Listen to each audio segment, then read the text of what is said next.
Bismillahirrahmanirrahim. Assalamualaikum warahmatullahi ta'ala wabarakatuh. Nama diberi Muhammad Fauzan Azimah bin Nurul Huda, nombor matriks 080016 daripada Diploma Syariah semester 3. Ini adalah kad matrik saya.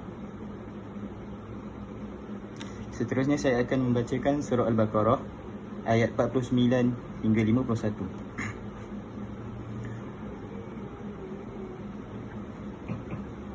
A'udzu billahi minasy syaithanir rajim. Bismillahirrahmanirrahim. Alhamdulillahi rabbil alamin. Ar-Rahmanir Rahim. Maliki yaumiddin.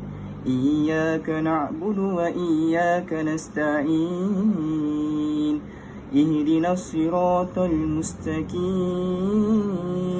صراط الذين أنعمت عليهم غير المغضوب عليهم ولا الضالين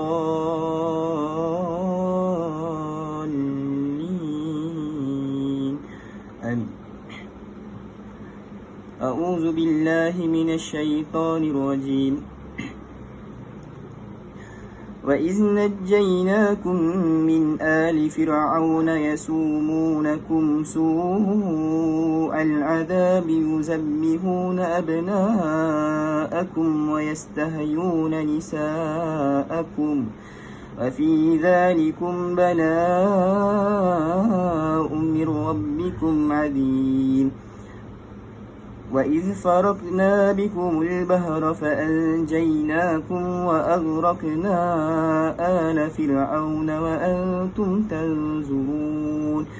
وَإِذْ وَاعَدْنَا مُوسَى